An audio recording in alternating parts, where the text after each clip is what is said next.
நாட்கள் மற்றும் வேலையில அடுத்த சம் பார்க்கலாம். ஏ ஒரு வேலையை தனியா செஞ்சா 11 நாள்ல செஞ்சு முடிப்பாரு. அதே வேலையை பி தனியா செஞ்சா 19 நாள்ல செஞ்சு முடிப்பாரு. 2 பேரும் சேர்ந்து ஒண்ணா வேலை செய்யறாங்க. 6 நாள் மட்டும் வேலை செய்யறாங்க. சோ அப்ப மீதி எவ்வளவு வேலை பேலன்ஸ் இருக்குன்னு கேக்குறாங்க. சோ இந்த மாடல் சம் கேட்டாங்களா எப்படி குயிக்கா சால்வ் பண்ணலாம்னு பார்க்கலாம். சோ ஏ எத்தனை நாள் சொல்லிருக்காங்க? 11 நாள். பி 19 நாள். பி 19 நாள். ரெண்டுக்கும் எல்சிஎம் எடுங்க. எல்சிஎம் எடுத்தா 209. சோ 209 11 எத்தனை டைம் இருக்குன்னா 209 வரும்? 19 டைம். நெக்ஸ்ட் 19 எத்தனை டைம் இருக்குன்னா 250 வரும்? 11 டைம். ஸோ இது வந்து ஏ ஒரு நாளைக்கு செய்யக்கூடிய வேலை. இந்த 19 அப்படிங்கிறது ஏ ஒரு நாளைக்கு செய்யக்கூடிய வேலை. இந்த 11 அப்படிங்கிறது பி ஒரு நாளைக்கு செய்யக்கூடிய வேலை. அப்போ ரெண்டையும் ஆட் பண்ணுங்க. 19 + 11 = 30. ஸோ 2 பேரும் சேர்ந்து ஒரு நாளைக்கு 30 வேலை செய்யறாங்க. மொத்தம் எத்தனை நாள் வேலை செய்யறாங்க? 6 நாள். அப்போ 6 × 30 = 180 வேலை.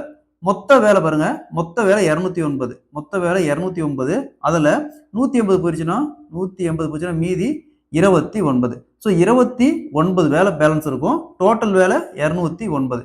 209 வேலையில 29 வேலை பேலன்ஸ் இருக்கும். Option D is the correct answer.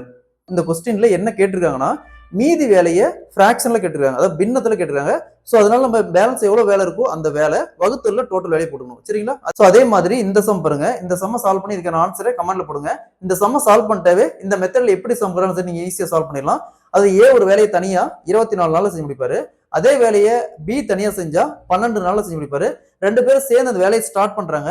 Start பண்ணதுக்கு அப்புறம் 5 நாள் ஒண்ணா வேலை செய்யறாங்க. 5 நாள் செஞ்சதுக்கு அப்புறம் அந்த வேலையை விட்டு வெளியில போயிடுறாங்க. அப்ப பேலன்ஸ் வேலை எவ்வளவு இருக்கோ அந்த வேலையை பின்னத்துல கேட்கறாங்க. அதே மாதிரி தான் இந்த கொஸ்டின் சால்வ் பண்ணி இதுக்கான ஆன்சரை கமெண்ட்ல போடுங்க.